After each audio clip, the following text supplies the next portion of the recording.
What's up y'all, welcome back to Fish at the Moment. In this video, I'm going to share my theory on how live scope and spot lock are actually making it harder to catch bass offshore. I'm also going to try to prove this with some on-the-water experiments I've been running and use data to see if I can actually prove if bass are becoming hard to catch due to spot lock and forward-facing sonar. Let's get into it. Over the past 2 or 3 years, I've noticed that it's a lot harder to get schools of offshore bass to bite. I've been fishing offshore almost exclusively for over 10 years, and I can remember back 8 or 9 years ago when you could pull up on any offshore area and throw literally any bait and catch 10 to 12 fish. Nowadays, I'll graph over a spot that looks awesome like a ledge or over a brush pile, and I might struggle to get one bite. I've been trying to come up with theories of why it's harder to catch fish nowadays than it was 8 or 9 years ago, and I think I have at least a potential theory.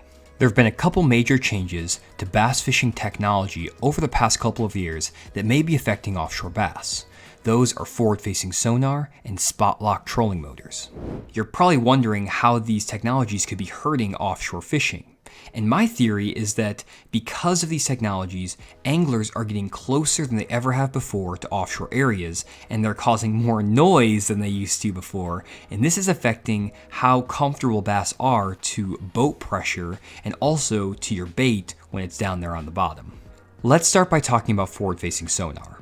If you've ever used live scope or 360 imaging before, you'll know that it's a lot easier to see the details on the screen when your boat is within 50 feet of the fish or the cover that you're looking at. After about 50 feet, the image is not quite as clear and it's a little bit harder to make out individual fish or like the limbs of a brush pile or anything like that.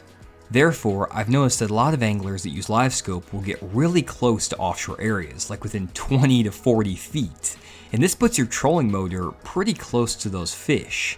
One observation I've made over years of fishing experience is that bass are very uneasy about irregular changes in noise under the water. Here's an example. Let's say you're going down a big flat on your trolling motor, and you actually see a fish coming up in front of the boat. You can actually drive your trolling motor in your boat within 5 feet of that fish, and that fish will not spook or swim away as long as you don't let your foot off of the trolling motor pedal. You just let that blade of the prop keep spinning. However, if you get within 5 or 10 feet of that fish and let your foot off the trolling motor, that fish will spook in an instant and swim as fast as it can in the opposite direction. Bass are very likely to spook when you stop your trolling motor within 5 to 10 feet of them because there's an abrupt change in noise. However, that bass won't spook if you just stay on the trolling motor and don't change what was going on in the water, which was the blade spinning. The same thing happens when you're actually idling over an offshore area with your big engine. I actually idle over every single spot that I fish offshore before I ever make a cast. This means that my prop is running right over the top of those fish before I ever fish the spot. You might think this spooks the fish, but as long as you maintain a constant speed and you're not revving your engine up and down, you're not going to affect those fish at all. I actually sometimes will graph over a spot twice and still pull up and catch fish no problem off that area. Actually, nowadays never fish a spot without graphing over it and I still catch plenty of fish. However, if you rev your engine and speed up and slow down as you're going over the top of an offshore area, that will shut down that school faster than anything. And I've learned this the hard way over years of experience. You basically need to maintain a constant speed, which then maintains a constant sound under the water to not spook those fish. This becomes a big problem then when you're fishing offshore and you get your boat within 50 feet of an offshore area. 50 feet is only about 2.5 boat lengths, which is not that far away, and it's definitely close enough for those fish to get spooked a little bit by your trolling motor noise. One thing about fishing offshore is that if there's any sort of wind or any sort of current, your boat is going to drift. So you're going to constantly be pressing the trolling motor button and readjusting your boat position to stay within 50 feet of that spot. It's even worse if you have a spot lock trolling motor because the spot lock will automatically turn on and off constantly to keep your boat in the same position. That constant on and off of the trolling motor is going to have an impact on those fish. Maybe not the biggest impact in the world, but it's going to have some impact. With all this information in mind, I've developed a theory that bass are less likely to bite offshore if your boat is within 50 feet of them. I started formulating this theory about 6 months ago and decided to actually test it out in the real world on lakes to see if I can determine whether boat position or proximity to an offshore area actually affects the number of bass that you can catch offshore. I conducted this experiment by fishing the same area twice on the exact same day. On my first pass, I would position my boat 50 feet away from the fish. I then recorded how many bass I caught on that spot. I then let the spot rest for 45 minutes and came back. On my second pass, I positioned my boat 100 feet away from the bass and recorded the number of bass I caught. Here are the results from 10 attempts. I basically ran this test once per fishing trip across 10 fishing trips that spanned 4 months. I know this isn't a huge sample size, and it's not large enough to be statistically significant. There are also a lot of factors I'm not accounting for in this analysis. This means you should not look too deep into these results and use them as concrete evidence, but I still find them fascinating nonetheless. Let me give you a quick summary of my results. On my first pass, when I positioned my boat 50 feet away from the fish, I caught 18 fish in total over the 10 attempts or 10 fishing trips, and on average I caught 1.8 fish per stop. On my second pass, which is when I came back to the spot 45 minutes after the first attempt and positioned my boat 100 feet away from the area, I caught 33 fish in total across those 10 fishing trips for an average of 3.3 fish. This is really fascinating because I caught 1.5 fish more on average, or 15 fish total across the 10 trips, after I came back to the area and positioned my boat 100 feet away from the fish. Again, I let those fish rest for 45 minutes, but I did just fish them 45 minutes beforehand, so I may have actually been able to catch more fish on my second pass if I had just fished it initially without ever getting my boat within 50 feet in the first place. I didn't test this, so I can't say for sure, but the one thing I can see is that it looks like I'm catching more fish on my second pass on average when my boat is 100 feet away from the spot versus when it's 50 feet away from the spot.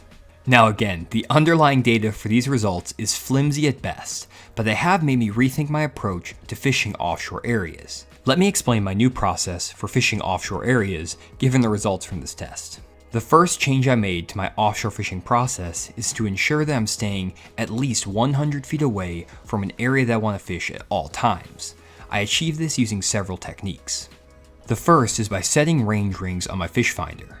Range rings will tell you how far away you are from a waypoint on the chart or map view on your fish finder. Here's where you can set range rings on the Humminbird fish finder. Here's where you can set range rings on the Lowrance fish finder. Once range rings are enabled, I'll set them to 100 feet. On Humminbird units, this will put a 100-foot ring around every waypoint. On Lowrance units, a range ring will appear around your boat icon. You can zoom into the map to adjust the scale of the rings to 100 feet. Once range rings are enabled, all you need to do is stay outside of that 100-foot ring to stay 100 feet away from the offshore area you want to fish. From there, I'll line up on the waypoint and cast on the target. I've made an entire video dedicated to how to hit offshore structure spots first cast every time with and without a fish finder. I'll link the video in the description for those who are interested. Another way that I stay 100 feet away from an area I'm fishing is by using my forward-facing sonars. Fortunately, I have both live scope and 360 imaging. I don't normally use both at the same time, but I can at least explain how you can use both of them to achieve the same result. With live scope, I'll set my forward range to 120 feet and stop moving towards the spot as soon as I see the cover or structure I'm fishing on the far right side of the screen. You're not going to get any good detail on the screen at 120 foot range, but that's not the goal. Instead, I'm just using live scope as a yardstick to judge how far away I am from my target. Basically, if I can see the structure cover on my live scope when the range is set to 120 feet, it means that it's most likely about 110 to 100 foot away from the boat. You can also do this with 360 imaging. Just set the range to 120 feet and stop as soon as you see the cover or structure appear on the edge of the ring.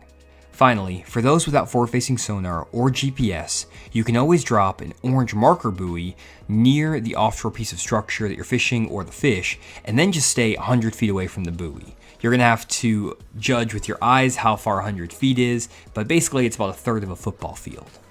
Now, one challenge you'll face when you're trying to stay 100 feet away from an area is that not all baits will work at this range. on average, I can cast a lure 120 feet.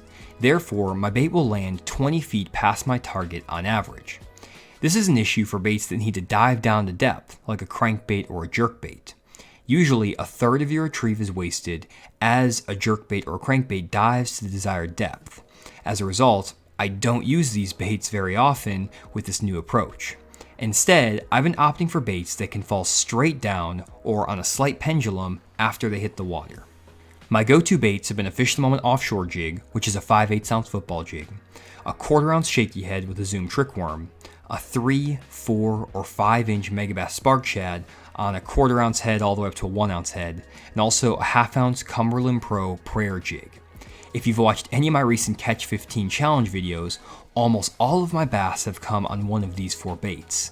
I can easily cast all 4 of these baits that require 120 feet, and they'll hit the bottom before they reach the bass. One quick tip on this is to always pull extra line out of your reel as soon as the bait hits the water to ensure that the bait falls straight down. If you don't give the baits extra line, they'll pendulum down on a semi-slack line and they'll land past the fish. Now obviously you can still catch fish on jerkbaits and crankbaits offshore, and you can catch fish if your boat is within 50 feet of an offshore area. However, the results that I found for my test show that I can get a few extra bites if I at least start 100 feet away from an area with the baits I mentioned earlier, and then move closer as needed if I want to fish a different bait like a jerkbait or a crankbait. Therefore, you don't need to necessarily only keep your boat 100 feet away from an offshore spot, but what I recommend doing is starting as far away from that offshore area as you can, and then gradually making your way closer to the area. Another thing that I found myself doing recently is actually not using my spot lock as much as I used to. Because I have this theory now in my head that the trolling motor noise might be affecting these offshore bass, I've basically been trying to use spot lock as little as possible. And one, I guess, example of this that you might be able to take is Brian Thrift from the Major League Fishing Tour.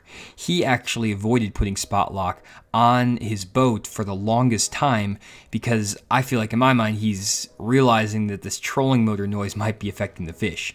That might not be the reason, but he's a really good offshore angler and he specifically decided not to put a trolling motor with spot lock on his boat for like 2 years after it came out. So I don't know if there's something to it. Maybe Brian knows something we don't, but it's definitely something to think about. And I have to do more testing on trolling motor noise and things like that to really get a solid answer.